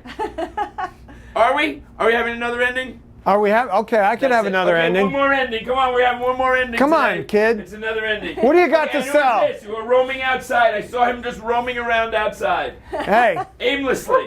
But what do you got What to do you sell? I've got Give him the mic, Yoda. I'll make you an offer on that. Here to sell? I've got a 1 in 2,500 2016 San Diego. 2016, that's new. Special. Let him see it. And how much is this? 25 I offer. 135. 135. Which one is it? Let me see. I gotta see what I'm trying to buy here. $50. Mint in the box. $50. Come Oh, on. it's a 2000 exclusive. It's a. $50 cash, COD. This How is the much? gold one. Bobby, do you know how much this is Let me worth? show that. No, my All right, my expertise- offer's going down. I'm back down to 40 now. Oh, come on. How much did you pay for this? 100. Some of those go up. Some of those don't always go up. All right. So no, you come here and like, hey, you're wearing Giants pants. I'm wearing Giants pants. So what's the final offer on that? All right. Are we making a deal? I'll go down to $80. $80. No, not for me. I'm not buying it. I'll go back up to 50. All right, $60. 75. Fine, done. Awesome. Nice. Good Yeah. negotiating, Okay. Kim. Hold on. Now you owe me 25. Okay? And I owe him 25. So you pay him the 25 and we're even. Yeah. How's that? All right. Okay. All right. And on that note, that is it. Triple ending, quadruple ending. It's all over. Thank you for watching. We'll see you next Thursday. May the comic book Force be with you. Yay! Bye, everybody. Live from Secaucus, New Jersey, it's Carbo and Anthony's Be Terrific Selling Heroes. I'm here with Mike and Carbonaro. talking to Roy Thomas. The Inimitable. Thank you. I can't pronounce that word. Thanks for joining us, Roy. It's a great pleasure to talk to you. Sure, I'm glad to do so. Without Roy, Marvel Comics would not be who they are today. That's the story, right, Roy? I couldn't quite hear what you said. Well, Roy, Marvel Comics wouldn't be what it is today without you. That's what Mike No said. doubt. It wouldn't be what it is today without a whole mess of people. Yeah, but we're giving credit where credit is due. It would be different. Okay. You know, I mean, it would still exist without me. It would still be a big, probably just successful entity, but at the same time, you know, they benefited a little bit from things that I did, and I benefited a little more than a little bit from the things I did for them too. So it's been a fair trade.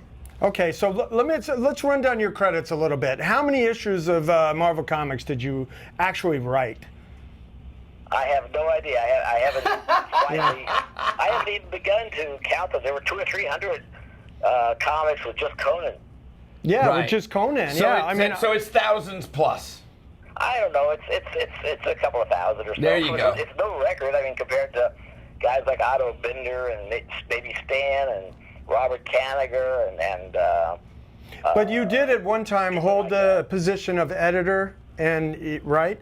That's correct. Yes. Well, usually I was an editor as well, at least for the first 15, 20 years. The first 15 years at Marvel and much of the time at DC during the next decade, I was an editor. I spent about 20 or so years in some sort of editorial capacity at both companies. That's cool.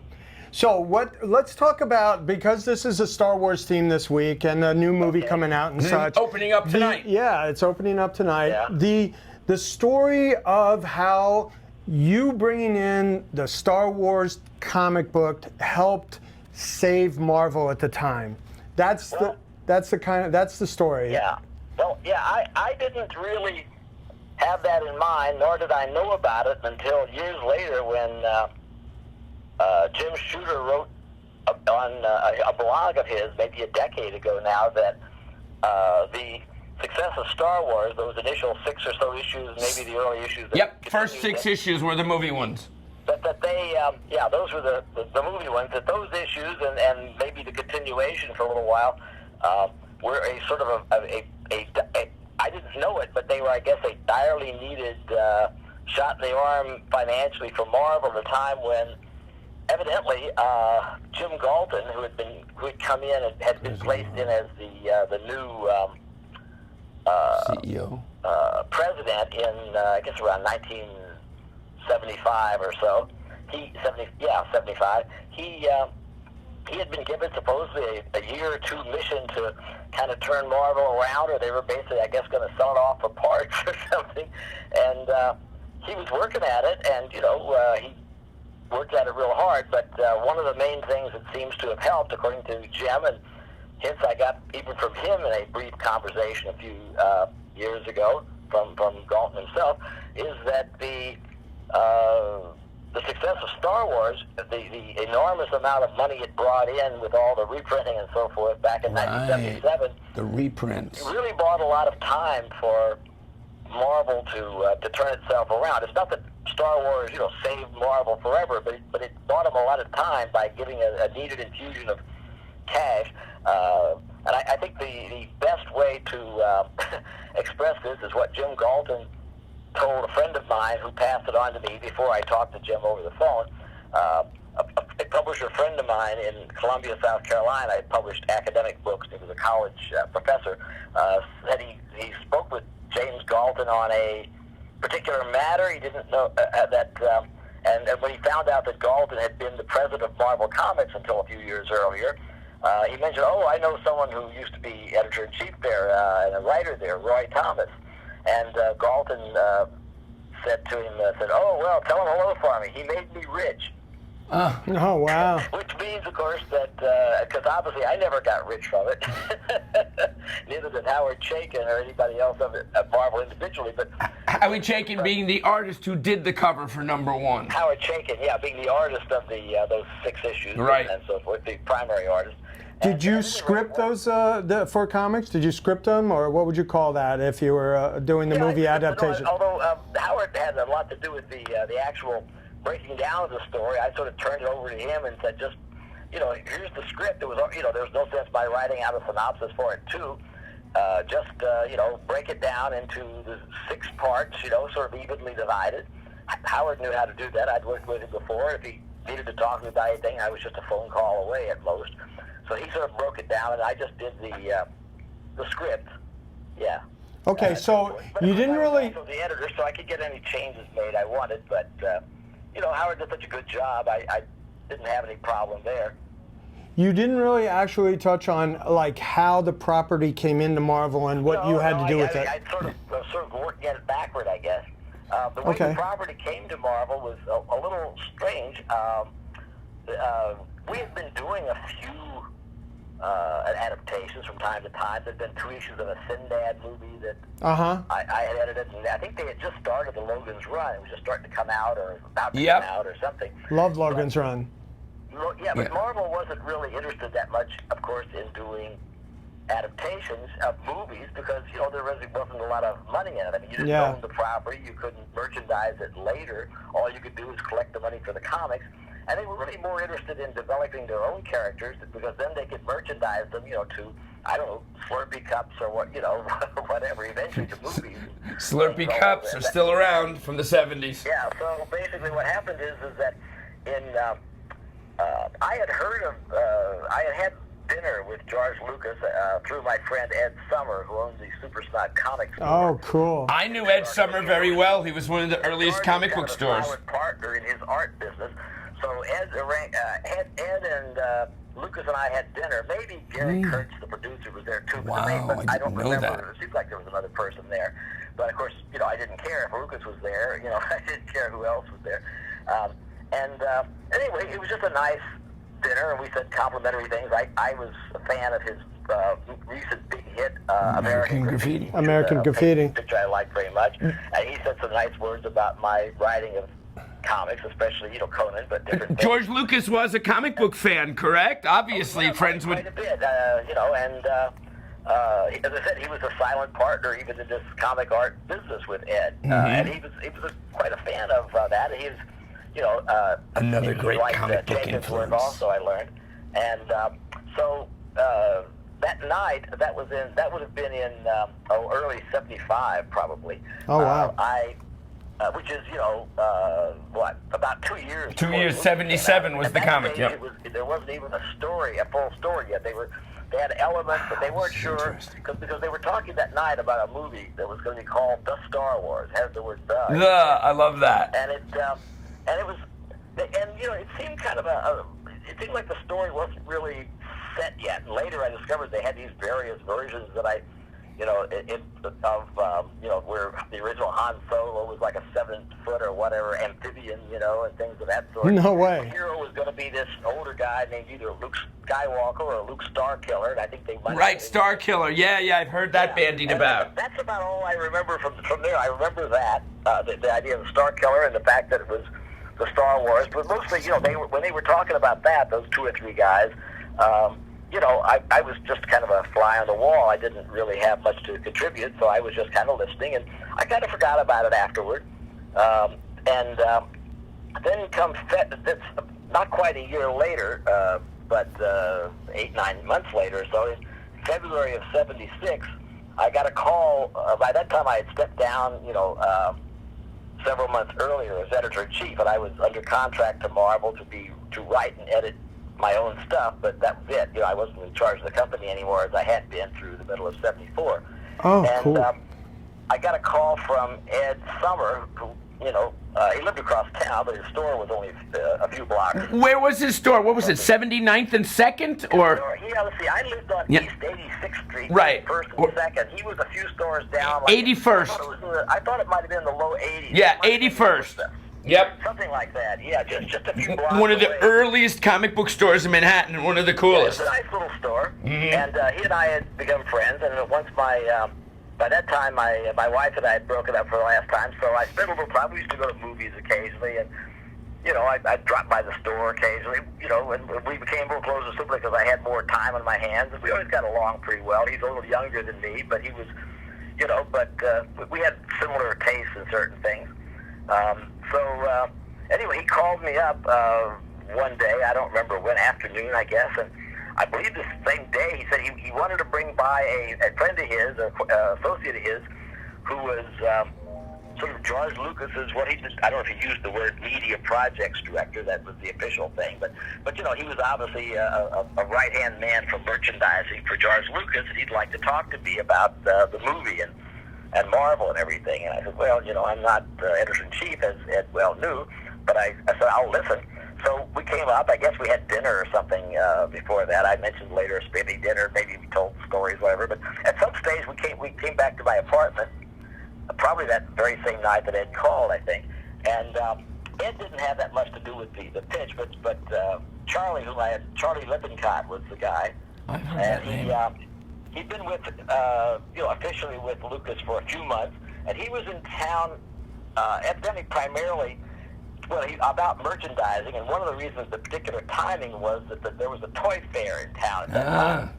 And he was going around there trying to make deals, for Star Wars, because, people weren't that interested in some science fiction picture. Last big science fiction picture had been 2001. That certainly wasn't a merchandising bonanza for anybody. Right, and that was 10 years earlier, in And that was quite 1968. Yeah. Almost a decade earlier. Right. So I was, so I really wasn't looking forward to the pitch, but at the same time, if somebody's going to tell you a story of a movie, well, I'd be probably going to see it sooner or later, and it's only polite. I was doing it as a favor to Ed. And Charlie was pleasant enough, so he comes in with his portfolio and he starts doing this pitch. Ed may have said a couple of words, but it was mostly Charlie. And he's got all these Ralph McQuarrie drawings. Awesome. Paintings. They call them production sketches, but of course they're really full paintings. Yeah. Ralph McQuarrie, one of the most amazing fantasy artists. It really was the look of the movie. He obviously was very responsible for the look of the movie. And there must have been a dozen or 20 or so of these. They've been put out since then. It started with a scene of like Tatooine, and with its couple of moons, and then Charlie just begins to tell the story, but it's got all these weird names in it, so I wasn't really following it that close, or really probably even trying to. I was looking at the pictures and getting the general flow, and he's starting to talk about, he's got these. It still isn't decided, I don't think, quite at that time, between Luke Starkiller and Luke Skywalker. I think it was probably being decided over in Africa about that time. And then you had the robots R2-D2 and C-3PO, and and there's Obi-Wan Kenobi, which sounded Japanese to me. I didn't know what that was. And then he starts, talking about this name and that name and Darth Vader and so forth, and Princess Leia, and so forth. And some of this he has a little art on, and some of it not. But I was sort of getting the general idea. But at the same time, it's science fiction, and the thing is, Marvel hadn't had really the best of luck with straight science fiction. I mean, there are science fiction aspects to much of Marvel's work. What isn't magic is science fiction on a low level, I suppose. Just like it's been Doctor Strange comes closest, I guess, maybe. Well, that's more like magic, yeah. But science fiction. I mean, Iron Man is sort of like science fiction, or Spider-Man is a weird sort of science fiction. But of course, it's low level, just like Superman was from the very beginning. But but at the same time, it's not science fiction in this sense. With the stuff that Martin Goodman, the publisher, had always hated: rockets, ray guns, and robots. He didn't like those things. Triple R's. Now, he wasn't there anymore, of course. Stan Lee was the publisher now. Evidently, Charlie, I didn't quite understand is I thought he had already talked to Stan. It turns out Charlie had tried to talk to Stan, but evidently he couldn't get past the secretary, so he decided, I guess, to try and end run around him since he knew that Ed knew me, so he was going to try to use me to get to Stan because he couldn't get to him any other way. And I wasn't really totally aware of this, but, I was thinking he'd already been turned down. Either way, it didn't look like there was much I could do. And I wasn't that inclined to try because, I got my own stuff. I'm doing the Conan books and a couple of other things. I had plenty of stuff to do, and so it wasn't my job to find properties for Marvel anymore. I'd given that up when I stopped being editor-in-chief, and just about that same time, I had a chance to come back a second time to become editor-in-chief after a year and a half out. But I accepted, but then I decided to move to California instead. So, I got other things on my mind at this stage besides finding comic books for Marvel.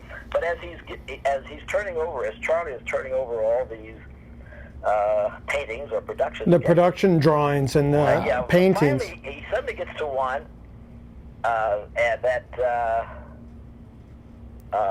struck a chord with you? he calls he said, now this is what we call the cantina sequence. And he turns over the painting, which has since been reproduced many times, which shows a Han Solo who does not yet, of course, look like Harrison Ford because it was done way before Harrison Ford was cast, facing a sort of an alien, and they're about to kind of slap leather like a scene out of a Western, only with ray guns and with a couple of aliens and stormtroopers standing around in this. Star Wars is a space western in so many ways. Yeah, and at that stage, I suddenly said the equivalent of, okay, I get it now, I'll do it. And obviously they were a little surprised because, I hadn't been giving them that much encouragement. So Han Solo was the turning point for you, this turn. Well, the turning point for Interesting. me, as I explained to them, was, I said before, I was thinking, that you were talking about science fiction, and that didn't have a great track record, especially hard science fiction, just, and so on. But I said, this isn't really that. This is barely even science fiction. This is really what I think of as space opera, Oh, nice. And it's not that always sells comics either. There's been a lot of space opera in in comic books too. But at least we had a fighting chance with something like that. It's like a western or a hero story with the the colorful heroes, the villains, and not with a lot of realistic science fiction aspects in it. So I said I like the idea of this particular character. I hadn't been that interested in Luke or Leia, or even Darth Vader. These sounded interesting from a distance, I guess. But Han Solo, I can't say Chewbacca the Wookiee because that name was mentioned, but they didn't have a picture of him, I don't believe, at that time that I had seen. So, but Han Solo interested me because he reminded me of the kind of space opera heroes I had liked in Planet Comics I used to read. Oh, yeah. Planet Comics back in the late 40s and early 50s. And then they even had their pulp magazine, Planet Stories, which was older. And I, read a few of those too, and they didn't have continuing characters, but they had that same kind of, low-level science fiction feel. Let's hop on the rocket and fly over to Mars this afternoon. Kind of Yeah, thing. it was more about the adventure and then the characters than the actual science. And not a lot to worry about. You get there by space warp. You don't have to worry about all these realities and rocket science. Those Planet comics are some of the most amazing covers in all of comic books. Yeah, they had some. Yeah, and the stories usually weren't that much, but they had a lot of good elements. And I thought, well, this might be along those lines. There had been a character that I had actually tried to get Marvel to adapt to license a few years earlier when Conan was a hit, called Northwest Smith. He was the creation of C.L. Moore, who was a very good science fiction and more fantasy writer. And it very much that same kind of thing. And I sort of, and I wasn't able to make a deal there because they wanted a lot of money for what was really an obscure character, and that didn't make any sense for us. I was just doing it kind of as a lark. But I thought this is the same kind of character, and maybe it'll be fun, so I'll at least talk to Stan. So I set up a meeting where Charlie came in and talked to Stan. I don't know exactly who else was there. I don't know if Galton was there. I think the circulation director, or whatever. But Stan was the main person because, he had to say yes, before even Galton as president could say yes or no. And anyway, so Charlie has said that I guess I gave a little pitch at the beginning, just a few words about it and enthusiasm. Then Charlie got up with a lot of more practical things and what the deal would be, which we'd already discussed. I mean, basically, Marvel was getting this basically free. You know, if they reprinted it enough times, they'd eventually end up having to pay money. But just for this comic, but the basic thing was that they were looking for something that would be on sale not after the movie comes out or at the same time the movie comes out. They wanted something that was on sale before the movie came out because they wanted something that would, you know, they were using this as a promotional thing for the movie, not to make money of per se. They used it because they wanted to stir up maybe the few 100,000 people that might read that comic book might go out and see the movie because who knew if people were going to go out and see a crazy science fiction movie, you know, a year, which was not even going to come out for another year. So the comic books were the vehicle by which George Lucas was trying to promote Star Wars in the first place. Yeah, I think it was probably as much or more Charlie's idea than George's, but George was enthusiastic about it because of liking comics, and I think, and they already had decided they would, both of them liked the idea of Howard Chaykin being the artist, and while, you know, he wasn't someone I would automatically have gone to, I might have gone to, say, Gil Kane or somebody, or maybe I could have gotten Sim or somebody, but, you know, I liked Howard's work. I'd worked with him on Solomon Kane stories and a few other things, and I knew he was a good choice. He had done that Cody Starbuck character and a couple of similar things like at DC. I don't know that one. And I knew, Cody and Starbuck. George and Charlie were aware of Iron Wolf and Cody Starbuck. There had been about 3 Iron Wolf stories that time, but only about 1 Cody Starbuck apparently. But it was that same kind of look and same kind of feel. Not science fiction, but, you know, just adventure science fiction rather than hard science fiction. So more easily digestible than a 2001 or the most well-respected literature in science fiction at the time, Dune, and Stan, right? Stan saw that, you know, so, and besides the price was right, the only problem was is that I had decided that if I was going to be doing it, and we never discussed any other writer, you know, I wanted ample space to do it, and if this is going to be a 2-hour movie, I felt we were going to need 100 or so pages minimum and here to do comes it. So I the felt 6 like page, we only had 17 or 18 sequence pages of comic book books that story. page. So I told Stan, you know, and so with it, and I had told Charlie that we would. I wanted to do it in about half a dozen issues. I thought that was a nice number to do it in, and so it was kind of agreed, except that the circulation director really kept on my case during and after the meeting a couple of times about the issues. He kept trying to say, you know, we can't, you know, if you put out 6 of them, if the first 1 or 2 don't sell, we're going to be out there with half a dozen issues that we can't even cancel, you know, and everything. Wow. That's great. And so I mean, he was still complaining and grousing. I remember Ed Summer when he dropped by the office, the circulation director was just right before the movie came out, saying we were going to take a bath, that Marvel was going to take a bath on, that's the phrase Ed passed on to me. He took a bath full of money with that one. Bath in money is what they did, like Uncle Scrooge, you know. The circulation director was otherwise, Ed Shukin was his name, very bright guy and very good. He just made this one wrong call, which he later freely admitted to me was one of the worst calls he ever made in his life. And I said, well, you know, it was just luck, really, that that was the thing, you know, that they came to me with. But anyway, so I insisted. I told him, I said, look, you can get somebody else to write it. You know, of course, they didn't want to do that because they had this idea that, you know, George and Charlie especially wanted me to write it. I don't think they really cared. But they did like the idea of there being several issues. And I said, unless it's a 6-issue thing, I'm not going to do it. I'm not going to do some 1 or 2 issue, 30-page adaptation of this movie. I'm just not interested. It's more trouble than it's worth. And it won't do a good job, and I don't want to have a handle on it. And so we did it with the idea that at least a couple of issues or so had to come out. That was the contract. Had to come out before the movie debuted. Since the movie debuted at the end of May, we actually had, I guess, 3 issues out by the time, because I Wow. think the first issue came out in March, the second in April, and the third is at the beginning of May. So the third issue, so half the series was out on sale before the movie came out. Now, whether it helped bring anybody out, I can't imagine that it particularly did. Maybe it did. The funny thing that I thought of a couple of years ago is this, that George and Charlie, these people really wanted, not 20th Century Fox, they didn't care about it, but George and Charlie really wanted the comic done, as a merchandising or a promotional thing. As it turned out, I don't think it really had any importance to it at all. I think those crowds would have probably been there with or without the comic book, because obviously more people showed up in that first weekend than ever could have read the comic book.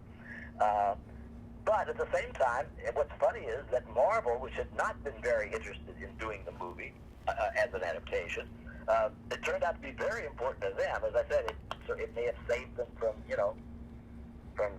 cancellation or something. Wow, what a great story. It ended up going to 107 issues. What you would expect, each side, the side that cared about it didn't get that much or didn't hurt them, and Marvel, that didn't care about it, had a tremendous gain from it. Wow. Not me personally, but Jim Galton said he got rich, and Marvel made a lot of money. I did okay. They even paid me a couple of bucks once when I complained that I wasn't getting anything out of it. You know, Roy, I was selling that comic book in 1977 when it was 30-cent cover price at the Phil Soulin comic book conventions. I was getting $1 for that. So it was a hot commodity right after it came out. Oh, cool. It was great. What the price was really, 30 cents? Yeah, 30 cents. Although there's a 35-cent edition that's worth like tens of thousands. I guess the way they made their real money is when they went back and started reprinting those first few issues. Yeah. And then they did the tabloid. The only thing I learned about it when they did the 2 tabloids, and they did a paperback even. You know, I remember. Oh yeah. That was a paperback book that. The Treasury edition, right? I had to get Howard's and my name on the cover. They were only going to have George Lucas's and Stan's name on the cover of the paperback, and I went in and complained. I said, Howard and I are the ones that really did the work. I said, we want our names. I want our names on the cover. So they did that, and eventually they had the 2 big tabloids. Each one had 3 issues in it. And then they went and they put it out in one tabloid that had all 6. I believe the circulation director said to me later, he said that one didn't do as well. I guess they had, as he said, they had gone to the well maybe once too often there. But they still made a mint of money out of that stuff. That's great. Wow. Now, do you think that structuring that 6-issue story arc had any influence on what is today, the graphic novel? Yeah, I mean, was that the one of first time? I really don't know. I mean, it was a nice length, but other people, but the Logan's Run, which started earlier, that had, I don't know how many, 5 or so issues. It was the same kind of thing. It went to 7, I think. The only difference is that Star Wars was important to Marvel, where Logan's Run really wasn't. Oh, that's I mean, cool. it wasn't a bad comic, but, it didn't really mean anything to Marvel's bottom line. It's weird because Logan's Run was a modest hit, too, but it didn't sell a lot of comic books, particularly. It had no toys. Star Wars sold a tremendous number, but who knows why, It had no toys. So it was Han Solo that turned the corner for you, and today is the Solo story day, so to speak. The new movie comes out.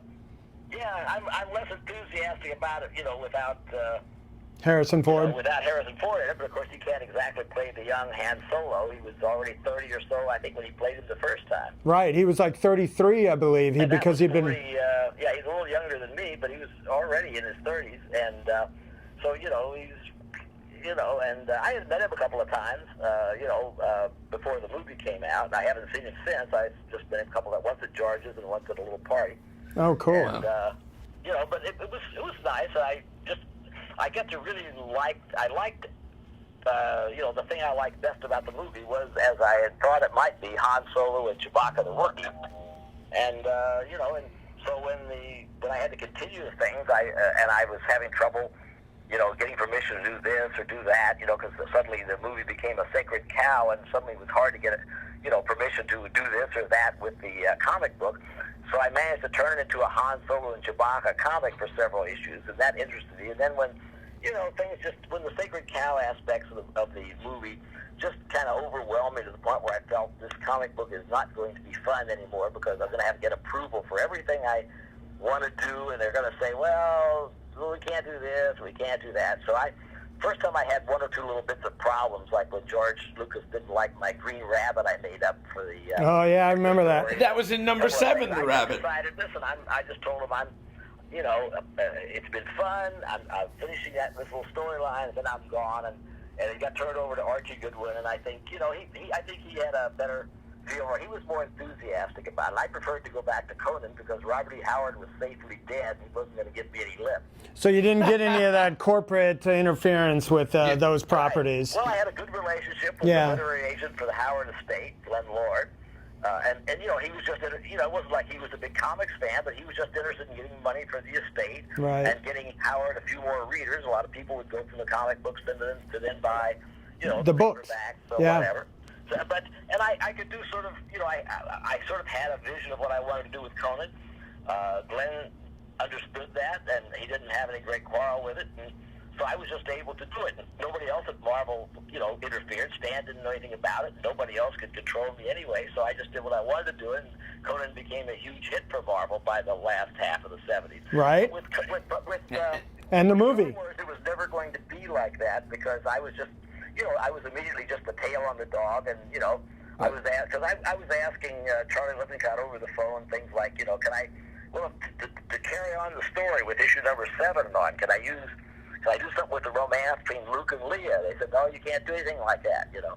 And I said, well, can I use Darth Vader? No, can't use Darth Vader because we don't know what we'll be doing with him in the second movie yet. You Yeah, know, so you didn't know that Luke and Leia were brother and sister at the No, time, right? Yeah. told me that. No. And I mentioned something, I remember mentioning to them that there's a mention in the story of something called the Clone Wars. Oh, Can I do yeah. something with that? They said, no, we may want to do something with that someday. 30 years later, They're right? still trying to work that one out, Wow. but It shows that I recognized a good idea when I saw one, but I wasn't allowed to run with it. So I thought, this is going to be a king-size drag working on this comic book now as opposed to working on Conan. So I went back to Conan, and I dropped Star Wars with an audible thud. Archie picked it up and ran with it, had a good time, much Audible better than thud. I would have had. I'd have been miserable. wow. What a great I story. don't take well to being the junior member of a team unless it's Stan.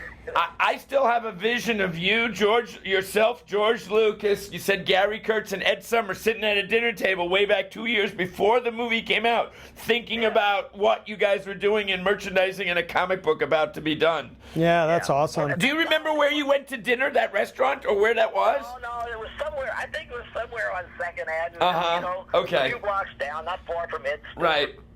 Somewhere down there and But- so forth. And, you know, it was just some restaurant, you know, and everything. And I'm just sitting there, you know, with them and everything and enjoying myself. But at that time, of course, Charlie wasn't involved yet. So they really hadn't been thinking about doing a Star Wars comic book then. I don't think it was really on their minds at all. Uh-huh. Right. That So- came up when Charlie got involved, and while he was involved it was about the before movie. February of '76 for a few months, you know, it was not until he got involved sometime later in '75 that the whole idea of the comic book came out. I don't think 20th Century Fox liked the idea of the comic book. They thought it was kind of a waste of time. Well, maybe it was, but you know, worked out well for Marvel, and it didn't hurt the Star Wars movie either. You know. Comics Right. were not looked at as high art and pop culture as they are today. Right. And the source material for other billion-dollar merchandising. So I got to take off. Okay, great. Wow. What a great story. We want to have you back when you're in town and at Mike's show specifically and have you, we could talk to you for hours. He's getting Thank on you, his Roy. spaceship and taking off. Bye-bye. Wow, how amazing is that?